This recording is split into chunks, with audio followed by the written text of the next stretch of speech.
Good afternoon and welcome to Lunch with League. We have over 70 people registered for this webinar today, and we're excited to be sharing this program with members of other leagues and with community members who are interested in this topic. My name is Diane McNutt, and I'm president of League of Women Voters of San Jose, Santa Clara. We also serve the cities of Milpitas, Morgan Hill, and Gilroy. The League of Women Voters is a nonpartisan political organization. Our purpose is to encourage informed and active participation in government and to influence public policy through education and advocacy. We do not support or oppose any political party or candidate. Each month at Lunch with League, we host a speaker who can share information and ideas that will help broaden our understanding of issues in our community and in our nation. This month, we welcome Ryan Skinell of San Jose State University, speaking on Words Matter, Democracy's Rhetorical Failures. Dr. Skinell is a historian of political rhetoric, especially as it relates to demagogues and democracy. He has published more than 100 essays, articles, and reviews, and 6 books, including Faking the News, What Rhetoric Can Teach Us About Donald Trump in 2018, and Rhetoric and Guns, published in 2022. He is currently writing a book about Adolf Hitler's rhetoric. After Ryan's presentation, League member Barbara Marshman will pose questions that you sent in advance, as well as those that you send through chat as they occur to you. Please join me in giving a warm virtual welcome to Professor Ryan Skinell. Thank you very much for the invitation to be here. I am very excited about it. I have tremendous respect for the League of Women Voters, and have had very good fortune to work with different chapters in various capacities in the past. And I'm just overjoyed to be here. And I'll stop gushing, but that's where I am. I have a presentation, so I'm going to share my screen and hope that it doesn't short circuit everything.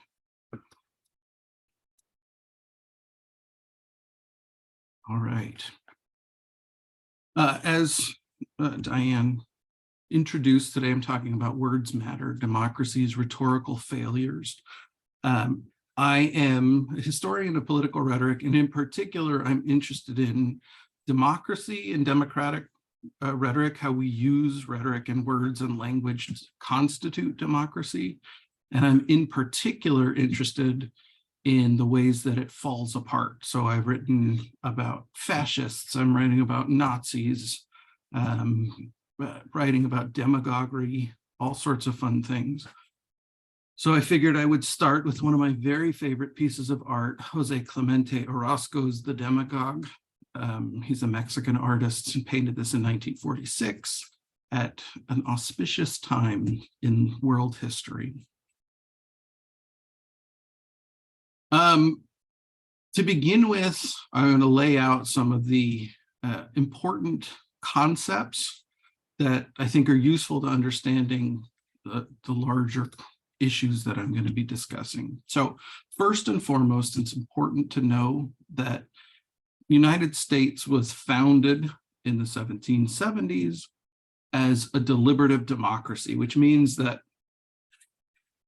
deliberative democracy depends on citizens and leaders engaging in discussion, debate, arguing with each other, and sort of surfacing the main concerns of all the people involved in order to make compromised decisions, right? So it's not decision by fiat, it is not decision even by just votes. It requires and entails fair and reasonable discussion. What deliberation means for people who study rhetoric, what democratic deliberation, I should say, means for people who study rhetoric, is that we're engaged in argument and debate, but that there are certain sorts of norms, if not exactly rules, norms that we strive for. One is inclusion, by which we tend to mean everybody who has an interest in a particular issue should be involved or at least well represented in discussions of that issue, which means we don't necessarily have to have every single person involved in every single issue, but anybody who's views or positions are affected by a discussion or an issue should be well represented. Second, fairness. Fairness means essentially whatever the rules of debate are for you are the same rules for me. If we decide it's okay for me to insult your family, then it's okay for you to insult my family. Generally, we would prefer to be slightly higher minded than that. Nonetheless, whatever the rules end up being in deliberative spaces, they should apply equally to everybody. Responsibility. I will make claims. I will advance certain positions, arguments based to the best of my ability on what I think is valuable evidence. Sometimes that will turn out to be bad, and I need to be responsible for the things that I have advocated for. Self-skepticism, by which I mean sometimes we are wrong. I don't recall ever personally being wrong, but I hear that in general, we should all take the position that we are sometimes wrong. And even if we're not wrong, we all come from certain perspectives. And so at the Constitutional Convention in 1787, for example, you had states, some of which were large and well-populated, some of which were small and predominantly rural and poorly populated. And the discussions at the Constitutional Convention took on those various perspectives. Now, the people who were from one kind of state or another kind of state had legitimate positions and legitimate points, but nonetheless, their points were not universal. They didn't include every single position, which is part of the point of deliberative democracy. And then finally, what rhetoricians call stases, which is the plural of stasis. And essentially that means that we're arguing about the same thing. So if I say, if we go to war with Britain, then it will have negative consequences on our economy. And then my opponent says, well, yeah, but you kick puppies. We are arguing about two different things. One is about what the policy is that we should take. Another is about whether or not I am qualified to make arguments based on my puppy kicking habits. I don't kick puppies. Since this is being recorded, I feel it's important to get on the record that I don't kick puppies and don't support anybody who does. So deliberative democracy, as I've been saying, requires and entails argument. It is dangerous. Maybe dangerous is not the right word. It has particular dangers associated with that. And the founding fathers knew that. So in the Federalist Papers, in the general introduction at the very beginning, Alexander Hamilton, writing under the pseudonym Publius, writes, of those men who have overturned the liberties of republics, the greatest number have begun their career by paying an obsequious court to the people, commencing demagogues and ending tyrants. Hamilton was in some ways notoriously elitist. He was hesitant to allow the people to have too much power. In fact, a significant number of the founding fathers were very suspicious of quote unquote the people, the rabble. Nevertheless, what they understood about democracy is that if we're going to value everybody's input, there are ways inherently for people working in bad faith to take advantage of and corrupt that process, right? So if what we expect and what we hope for is inclusion, fairness, responsibility, self-skepticism, and shared stases, then there are all sorts of ways that can be misdirected or redirected, particularly if the people who are participating in the deliberative democracy don't have any sort of training or guidelines to help them understand good arguments and make good arguments. So from the beginning, the Constitution and the Constitutional Convention was oriented toward building institutions that would allow people to have kind of deliberative input that they needed, while at the same time blunting the most dangerous potential of demagoguery and tyranny. And for many years, that has worked fairly well, although it's always obviously a sort of ongoing project to try and make what we have, the institutions that we have, function better in response to and relation to the actual people who live under the rules. So as I said, I am a professor of rhetoric and writing. I teach rhetoric, I study rhetoric. Generally, what rhetoric means to most people in the 21st century is lipstick on a pig. I just love this picture. I find it slightly off-putting and nevertheless evocative. So since about the 17th century, rhetoric has been talked about sort of as a cosmetic art. There's truth and there's reality, and rhetoric has been treated as something that we use to pretty it up, right? To make, in Plato's words, to make the worst case seem the better. And this has, for as long as rhetoric has existed, which is something like 2,500 years, has been the critique of rhetoric, is that you can use it to make bad ideas look good. And that is certainly part of what rhetoric is, right? It entails thinking about what will be persuasive to an audience based on the audience's values and beliefs. And if there are not scruples exercised by the people doing the persuading, oftentimes rhetoric can be used to negative effect. So one way to think about the democracy's rhetorical failures is that the introduction of rhetoric is the problem. That's the obvious reason for the failures. But as an academic, I am constitutionally required to argue that it's more complicated than that.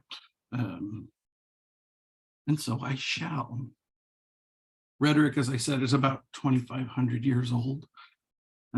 Aristotle wrote, if not the first, one of the most thorough existing books about rhetoric, in which he described what it was, how it was used, and how people could learn it. So On Rhetoric, A Theory of Civic Discourse, he notes that a deliberative speaker, so somebody engaged in deliberative democracy, which is at least at that point how Athenians were thinking about their government. So a deliberative speaker should not forget the end of each constitution, for choices are based on that end. The end of democracy is freedom. So a deliberative speaker, in Aristotle's view, should be able to understand and build arguments that work towards the democracy's goal, which is freedom. He defines rhetoric as the ability in a given case to observe the available means of persuasion.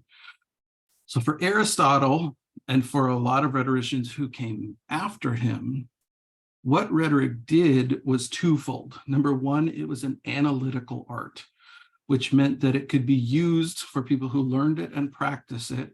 It could be used to understand how other people are making arguments, what claims they're using, what appeals they're using, what kinds of evidence they bring to the task, and how they relate those to the larger goals of the citizenry, right? The entire common good. The second thing that rhetoric does is that it's a productive art, which means that if you learn and practice rhetoric, it will help you produce arguments to participate in deliberative democracy, or really to participate in any argument, but Aristotle's particularly interested in deliberative democracy. So it gives you a series of habits and practices and methods to participate well in the citizen, in the common good, in the polis or the community. So this view of what rhetoric was lasted for a very long time, approximately 2,000 years, give or take. Some of rhetoric's most famous sons and daughters include Aspasia. Aspasia was living and working at the same time as Socrates and Pericles. She was supposedly to have taught Pericles and Socrates rhetoric herself. She invented a whole series of rhetorical goals and practices and concepts. The next picture there is Alexander the Great. Alexander was Aristotle's student, and he took what he learned from Aristotle and spread it throughout the Persian Empire in the 300s BCE. Julius Caesar was trained in rhetoric, as was his sometime rival, Marcus Tullius Cicero. Chaucer was trained in rhetoric. Shakespeare was trained in rhetoric. Down on the bottom row, Sor Juana Inez de la Cruz was a nun in Mexico who learned and taught rhetoric. John Quincy Adams, the 6th president of the United States, was a professor of rhetoric at Harvard before he became a politician. Frederick Douglass taught himself how to read by studying a rhetoric handbook. Friedrich Nietzsche, taught rhetoric in Switzerland for decades. And Roxane Gay, one of our most accomplished contemporary writers at the moment, actually has a PhD in rhetoric and technical writing. So for this vast expanse of time, what rhetoric was helping people understand how people are arguing, what people are arguing about, why people are arguing, and how to participate well in those things. So as I said, one point of view, one way of thinking about democracy's rhetorical failures is that the introduction of rhetoric is the failure. But another way to think of it, the more complicated way that I tend to think of it, is that as rhetoric has been treated as a sort of cosmetic art in the last couple hundred years, increasingly as a cosmetic art, we have lost a significant amount of education and a significant amount of knowledge and habit and practice that people used for millennia to understand how arguments work and what they do and how to participate in them. And so in a country that fashions itself as a deliberative democracy, in a country that believes that argument and debate and disagreement is part of how we come to good decisions in a democracy, we are at a significant loss if we don't have habits and methods and training in order to participate well in the arguments and the ways that we structure our world. Danielle S. Allen is a political theorist at Harvard, and she wrote a book called Talking to Strangers. I think it was about 10 years ago now. And she describes democracy's rhetorical failures in this way. And I know this, the cardinal sin of, I've committed the cardinal sin of putting an entire block of text on a slide. But I'm going to read it to you just to make the cardinal sin somehow even worse. Rhetoric is the art of putting as persuasive an argument as possible to an audience and then leaving actual choices of action to them. To be fully a persuader and not a master or aggressor, one must address oneself to others as a friend and a democratic equal. The work of political conversation and persuasion is directed toward generating interpersonal trust among citizens, which means that in every political discussion, audiences are always judging not merely the pragmatic political issue under discussion, say the most cost-effective way of providing healthcare, but also a speaker's commitment to developing relations among citizens and forms of reciprocity that justify trust. That's a lot of words, but essentially what Allen is pointing out is that in the time of ancient Greece, when Aristotle is writing about rhetoric and people in the Athenian community are using rhetoric to argue with each other, there's a distinction to be made between using language, lies, threats to force people to do the things that you want them to do on the one hand, and rhetoric, which asks people to believe what you have to say, to present to them a series of decisions and arguments to support your view on those decisions, and then genuinely trusting them to make good decisions based on the issues at hand.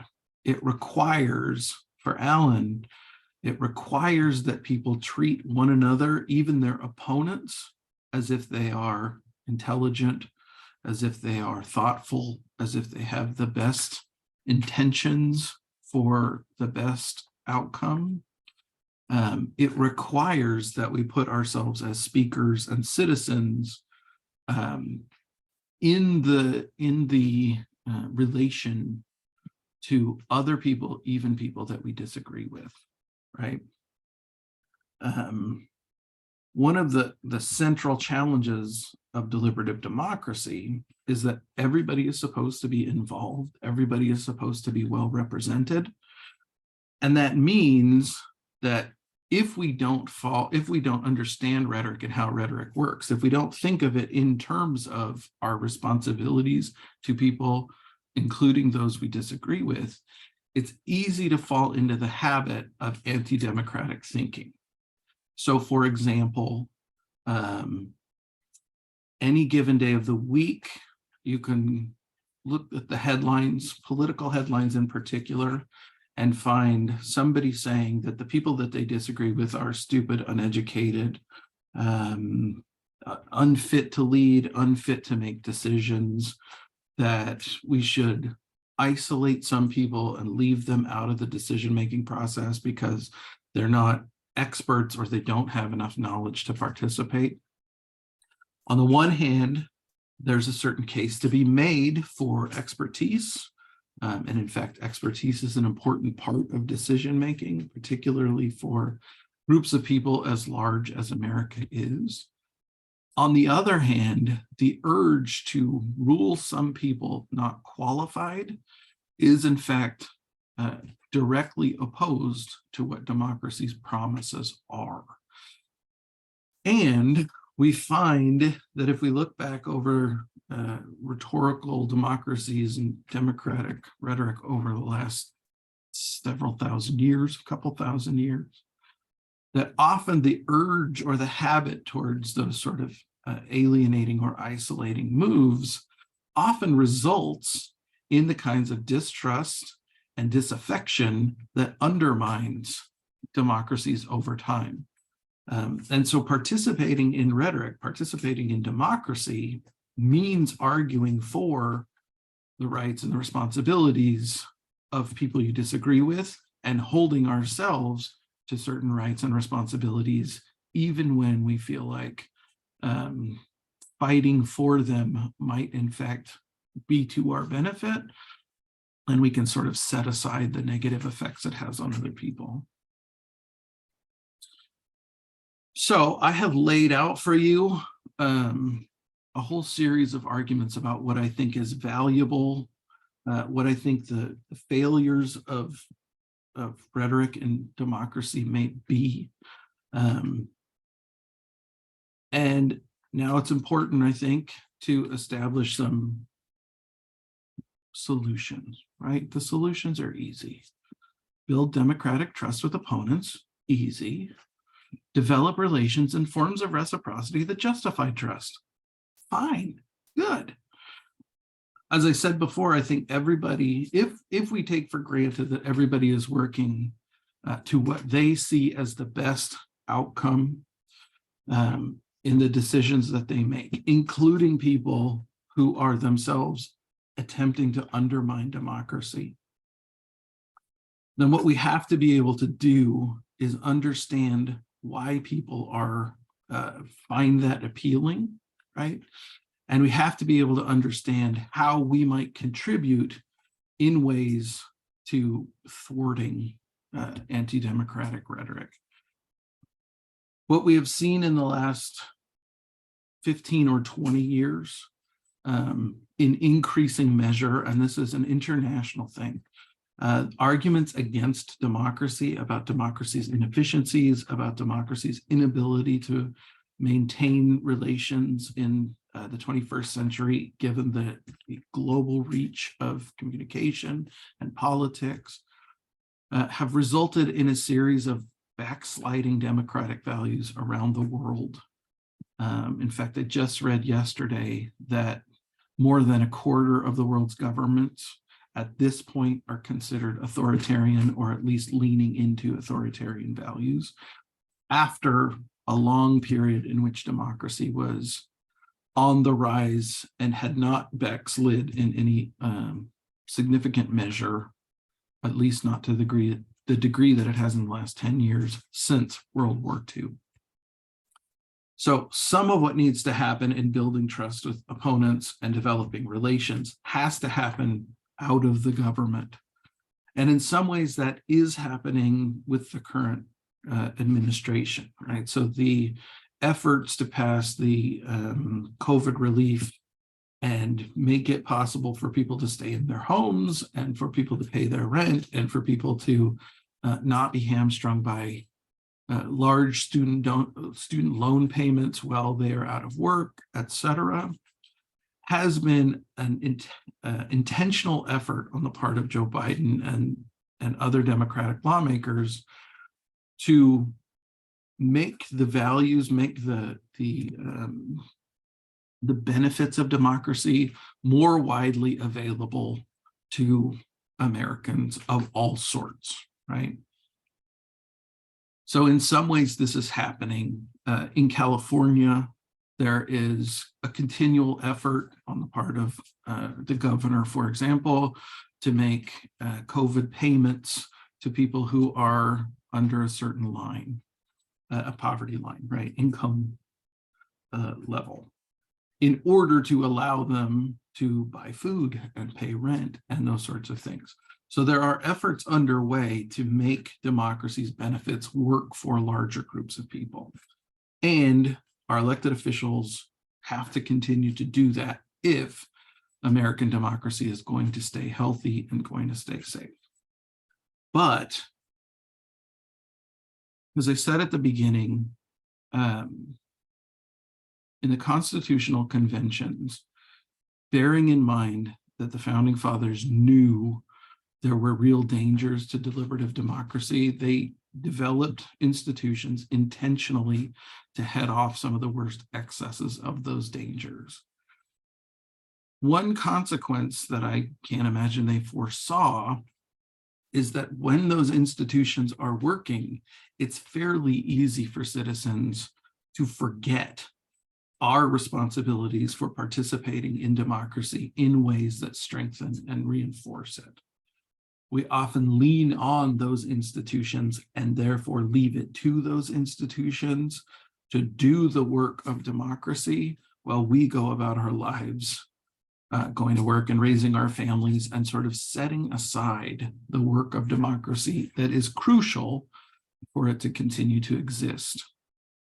So what we need to do as individuals and as groups of people who may or may not be elected officials is, number one, we can't take democracy for granted. There is no democracy in the world now or ever that has been immune to the threats of fascism, demagoguery, authoritarianism. They are baked into the way that democracies function, because the values of democracy have to leave open the possibilities for everybody to participate, even people who would want a different form of government. Number two, part of our responsibility is to talk about to each other, to our families, to our coworkers, what democracy does well. And that includes pointing out the fact that I don't always win, right? The things that I want aren't always the decisions that get made. But part of what democracy does well is it allows for there to be compromise in which everybody is supposed to get something that suits their ends, but nobody gets everything. Right? So arguing for the values and the benefits of compromise arguing for the values and benefits of deliberation, even when they don't go our way, is an important part of what democratic citizens should do. We also need to be better at listening to people who aren't feeling well represented. And often we break people into sort of easy groups to understand them, and that's inevitable to some degree. But often what people are telling us when they are angry is they are hurting. And Americans have not always been good at listening to people who are telling us they are hurting, particularly when we are afraid or when we have other things that are occupying our attention. It's easy to forget that people are letting us know that they are suffering.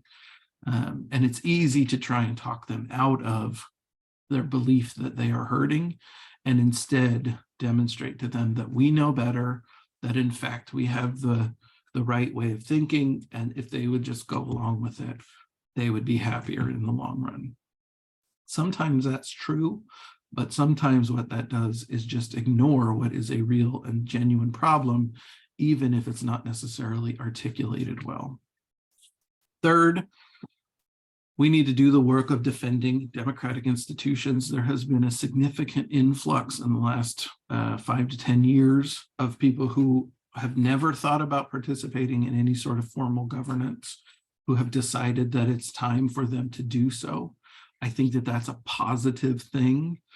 I also think that it is a positive thing for people who are not in government and who are not formally elected officials or in formal positions of power to participate in democratic institutions. Number one, by strengthening and supporting them, by making it possible for them to do what they do well. But number two, also by keeping our eyes on what they're not doing well and ways that we can make them better, right? So defending democratic institutions also means figuring out where we can strengthen them and fix them to help people who have traditionally been left out of their protections. Finally, and probably, although it may look the easiest, it's in fact probably the hardest, which is to enact and participate and practice the values of deliberative democracy, including inclusion, including people who don't necessarily agree with us, fairness, making arguments and rules for arguments that are good for us, also the same grounds and bases on which we judge others, taking responsibility for places where we are incorrect or wrong or where our perspectives are limited, being skeptical about our arguments and our claims for what we think our policy should be, and recognizing that sometimes there are real limits on our abilities to see different points of view, and therefore not taking our own positions as the only possible positions. And finally, holding ourselves to actually having arguments with people that are having the same argument with us, and trying to be better about understanding where we're disagreeing and where we are arguing for something that is in fact maybe not related to the policy that we're interested in, or takes a tangent because we feel under attack or we feel in other ways put upon. I have talked for a very long time, and I appreciate you all sitting through it. I will stop sharing my screen, and I would be delighted to hear from you. Well, thank you, Ryan. I just want to remind everyone that this webinar is being recorded, and it will be posted on the League website, because there was so much information that you crammed in. I feel like I've already been through a semester class here a little bit. With lots of reading assignments as backup to get a better understanding, but it was great. And now we are going to open it for question. So League member Barbara Marshman is going to take point on that. She has the questions that you submitted in advance. But if you have additional questions that came up over the last half hour, please post them in chat, and we'll get to as many as we can. Is that My cue, Diane? Oh, sorry. Yes, it is. Go, That's Barbara. okay. Thank you. Okay, thank you. Hi, Ryan. It's really nice to be here. This is fascinating. Before I get to the questions from other folks, something has kind of jumped out at me. So much of what you've been talking about to repair things is reaching out and getting people into the discussion. I have a number of people. Well, I don't have any Republican friends anymore because all of my friends who were Republicans a few years ago have left the party. Trying to reach out to the other folks, the folks who hate government rather than just wanting it to be smaller, which is a legitimate argument. That divide is so great. And even in my own family, you know, we deal with it mostly by, I mean, these are not people right here, but distant relatives that we keep in touch with. We deal with it by not talking about politics. Mhm. It has become a convention for us, and I think for other people. How do you bridge that divide? How do you even begin to bridge a divide that big? Yeah. I have a series of answers, but I will try to keep them as short as possible. Where we are in relation to democracy now has been building for 60 years, at least, right? There were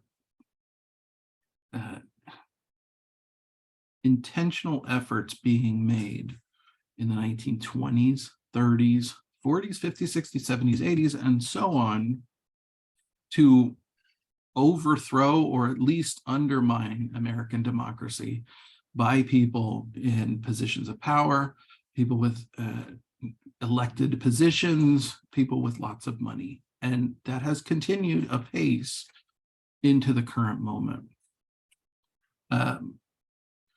The reasons for it are complicated, and I won't go into all of them now, but I think the reason that I bring it up, the reason that I pointed out is that this is a perennial problem, and it's one that we need to continue to focus on over long periods of time, which means that there's no easy solution.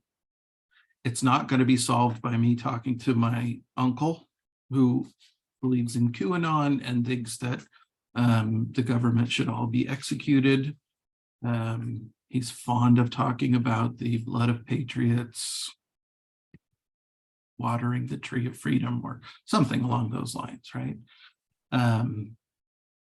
So I think part of what we need to do as people who value democracy is we need to invest in a long-term vision of participation in supporting and strengthening democracy. It also means that we need to figure out and do a better job of understanding the people who are persuaded that democracy can't solve their problems, right? It's easy to think of those people, and I'll talk again about my uncle, right? It's easy to think of my uncle as being crazy or tricked or any number of things, right? Unintelligent, uneducated. It's easy to think in those terms, when in fact, what he's convinced of is that democracy cannot help him live a better life.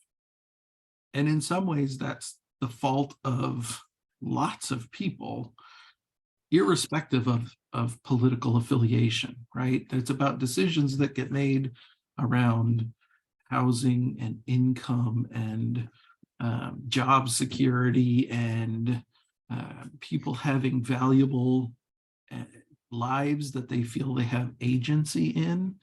And it's easy to be convinced that democracy doesn't work for you if democracy, in fact, is not working for you. So the second part of that is that we need to do a better job of making democracy actually work for people, and again, over time. Yeah, I mean, it seems like the definitions of the terms are all off. You talked at the beginning about rules of rhetoric being accepted by a civilization, a community, or so on, and it seems hard to do that now when any kind of rules are rejected, and when some folks really believe that name calling on both sides, I mean, we all do it, is what you have to do now. Is there any way to try to get a broader range of people, not just the people we talk to individually, but a broader range of people working on the same rules of rhetoric? It has always been the case that the rules are suggestions more so than anything else. Where you see the rules functioning best and most rigidly held to are in like the courts, for example, although those are also up for debate at any given time, depending on the people involved, right? But there is some evidence that actually agreeing on rules with people you're disagreeing with has a significant effect on the kinds of discussions that you can have. So if you're Thanksgiving dinner with your family and say, all right, we're going to have a political discussion, we're going to talk about our favored candidates for president. If we're going to do that, we have to agree that we're all going to work in good faith, or whatever the rules are that you set, and then continuing to come back to, hold on. We said we weren't going to call each other names, or we said we were going to call each other names, right? Whatever the rules may be, sort of continually pulling those conversations back to the rules. I want to treat you well, right? I want to respect you as somebody that I am disagreeing with. And if we're going to have a sort of mutual respect, even if we hate each other, even if we disagree, even if we wish violence on one another, if we're going to have any sort of respectful interchange, we have to be able to sort of have those rules as a touch point. But then they get agreed upon and re-agreed upon in every new situation. Okay. Being the League of Women Voters, naturally, several people ask the question, how can we get more people to vote? Well, one of the things that both major parties have done well in the last, since about 2015, 2016, is really sort of old school ground game.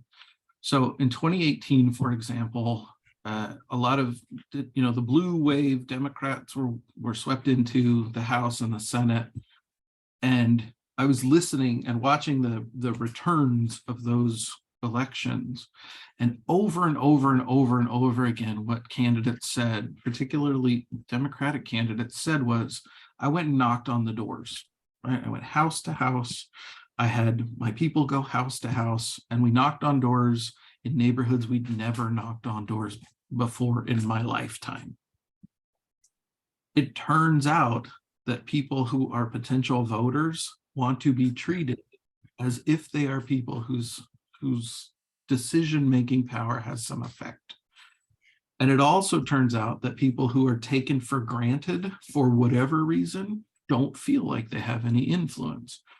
So the Democrats in 2018 did a very good job of the ground game. In 2020, to some degree, they pulled it back, particularly in progressive communities and communities of color. They took for granted that those voters would vote for them because they wouldn't vote for Donald Trump.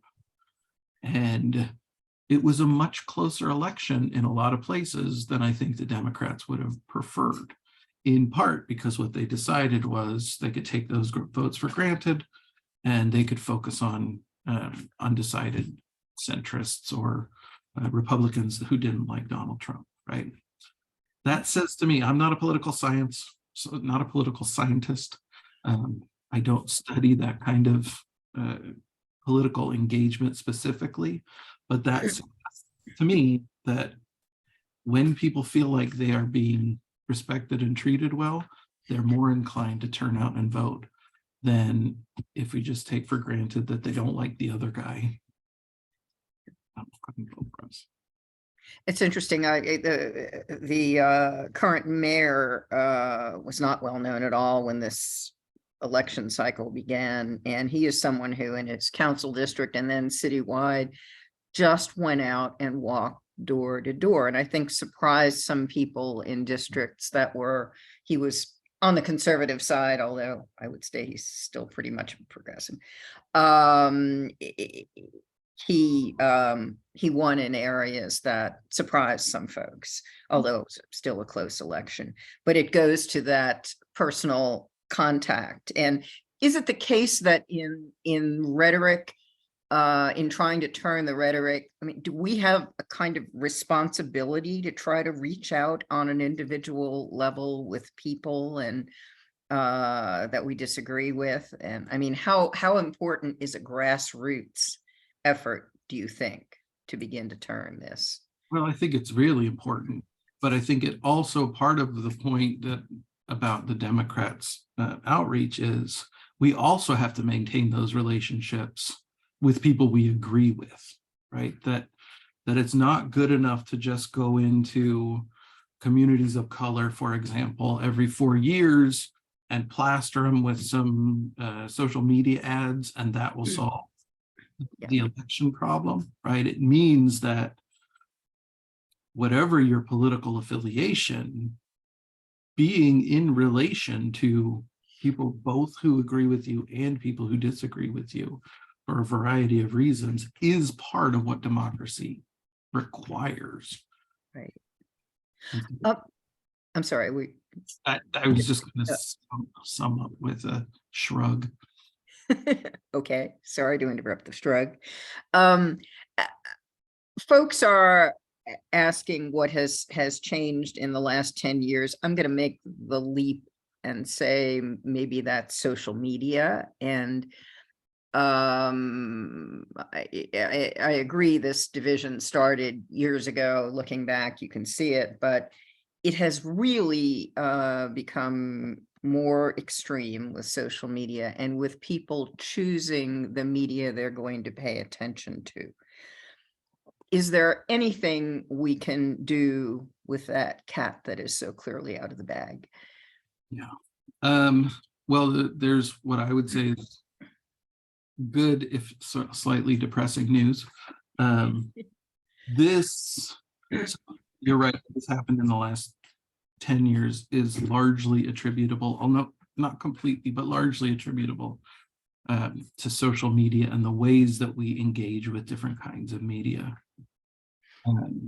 You can point to a series of signposts prior to social media.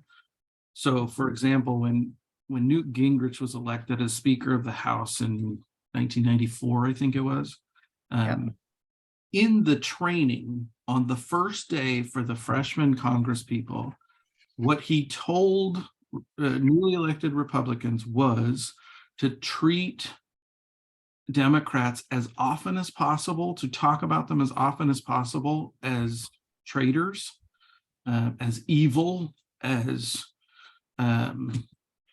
illegitimate, right? So we can mark that as a signpost of a very significant shift in how people have talked about each other as opponents in politics. Since 2010, I mean, in 2010, we certainly had the Tea Party rise up. It seems reasonable and likely that part of the reason that the Tea Party came to be was as a consequence of race relations. We had a Black president, and that was unacceptable to some people. But there was also a sort of surge in astroturfing that happened right around that time, about large, powerful, rich groups of people funding what looked like grassroots organizations. And that was significantly impressive to a certain number of people who felt like their friends and neighbors were engaged in politics in ways they had never been. Social media has exacerbated that. The good depressing news is that there have almost always been these kinds of periods of instability and uncertainty after the introduction of new kinds of media. So it happened after introduction of TV, the widespread availability of TV, the widespread availability of radios, the widespread availability of newspapers, right? So this has happened lots and lots and lots of times, and media historians have traced back over time how often we need some time to sort of understand these shifts in media. But in the meantime, what happens is that people come in and they take advantage of the uncertainty. And we, as people who are invested in democracy, need to figure out ways to reinvest and reinforce democracy itself while these other uncertainties play out. Yeah. Is there any role for attempts to regulate social media or Google searches or anything like that? We've always had with television for many years, we had sort of oversight on fairness, and that went all out the window my sense is it's probably hopeless, but what do you think? Is there anything that could be done? It's hopeless in the short term, I think. You need to have people in positions of power, decision-making, who are willing to exert that power in support of different kinds of regulation or oversight or whatever. Mm-hmm. There does not, to my mind, seem to be much of an appetite for that anywhere at this point. Certainly not among the people who own social media corporations, certainly not among the people who are in charge of the FEC and other types of government organizations that would have the potential to exercise oversight. So again, it's sort of a long game, right? How do we get people into positions to make good decisions that will support the kinds of oversight and accountability? And we have let those slide for a variety of reasons. What can an organization like the League of Women Voters or other civic organizations do other than trying to treat people with respect? Is there any role? Yeah. I will tell you that one of my very favorite things about the League of Women Voters is that I've gone to lots and lots of like outdoor festivals or conferences or whatever, gatherings of people that are not political gatherings. And the League of Women Voters just seems always to be there. And I think being there is an important part of what groups like League of Women Voters do.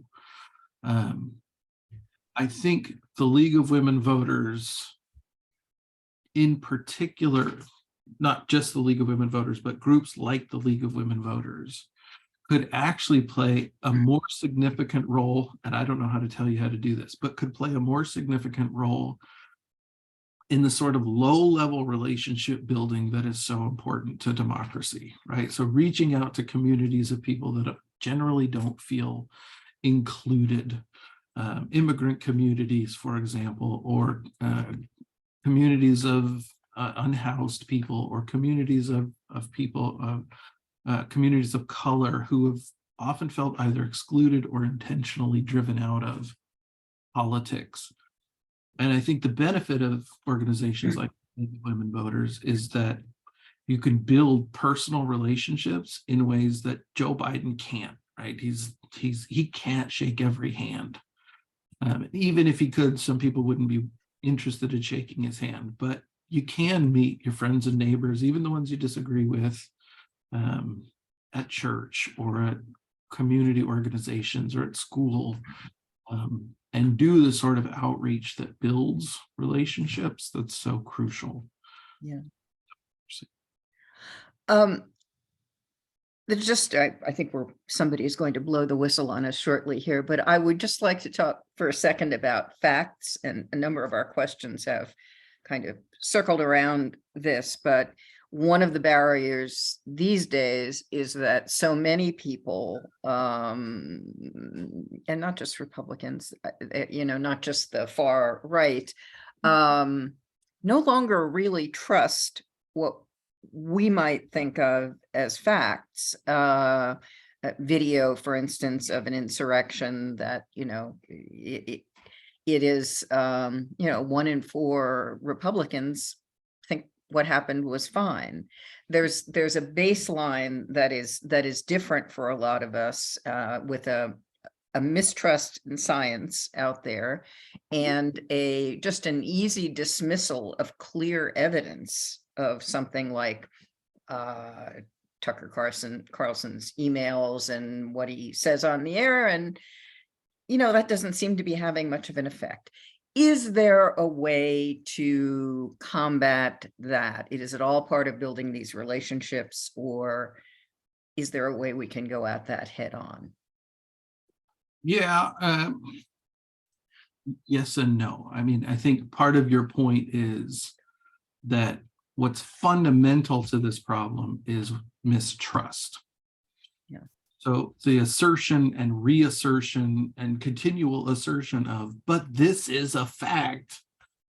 There's actually research that shows that if somebody believes a thing very deeply and you provide them with cold, hard facts that demonstrate to be untrue, the effect is that they lean harder into the belief, not into the fact, right? Right.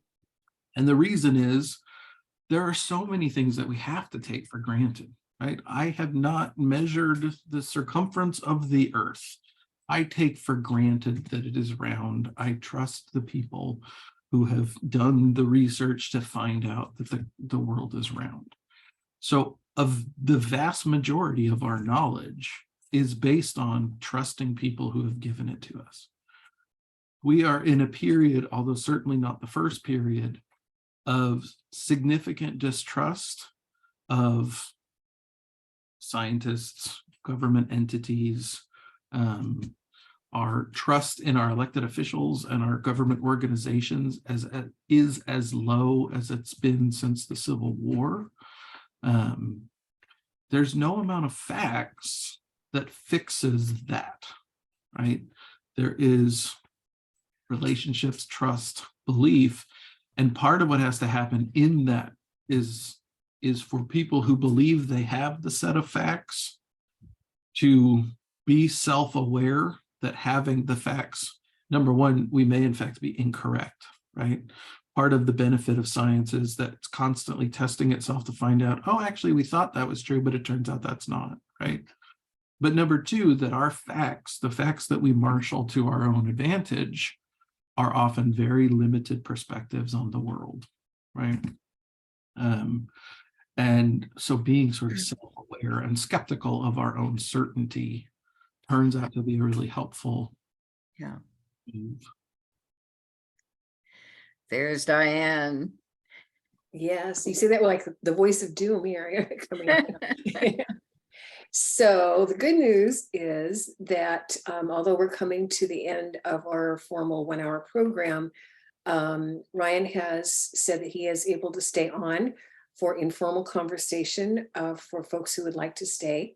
So I'm going to just tell you about a couple of things that are upcoming for the League, and then we'll close off the recording and switch you over to participants so that we can see you and continue the discussion, because I'm looking at chat and there are many, many, many, many questions that we haven't had a chance to get to. So I do want to thank Dr. Skittle here for all of this information and great thought-provoking themes that we're going to be thinking about or nightmaring about, I guess, in the next few days. There is a program tonight put on by the League's Civil Discourse team that is similar in nature on subject matter. It's called Finding Fairness in a Polarized Country. Participants will discuss whether there are fair and equitable solutions to community issues such as affordable housing, no cash bail, mental health treatment of unhoused universal basic income, and so on. And we're going to put the registration link for that in chat function if you want to sign up. Our next Lunch with League program will be in April on Thursday, April 20th. And that will be San Jose Police Chief Anthony Matta speaking on the state of the police department and his vision and priorities. So thank you very much for being with us today. Thank you again, Ryan. Thank you, Barbara, and for all of you. And we'll see you next month. Thank you.